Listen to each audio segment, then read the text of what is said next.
This is a final video to fix Moon Animator Editor not working in game keep happening. And if you're tired of this issue popping up again and again, then this is exactly what you need right now.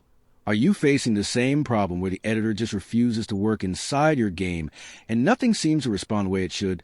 This usually happens because of small bugs, wrong settings, or hidden conflicts inside the system that most people do not even notice at first. And the worst part is, when you search for help, most videos on YouTube or social media feel confusing, too long, or just hard to follow step by step.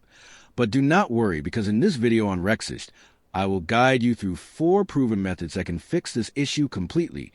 And I guarantee at least one of these methods will work for you even if your problem feels very serious right now.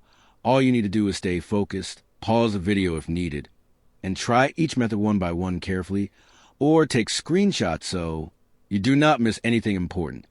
Just follow along at your own pace without rushing, and do not skip any part, because every small action matters here. Now, simply follow the method steps by steps showing on the screen.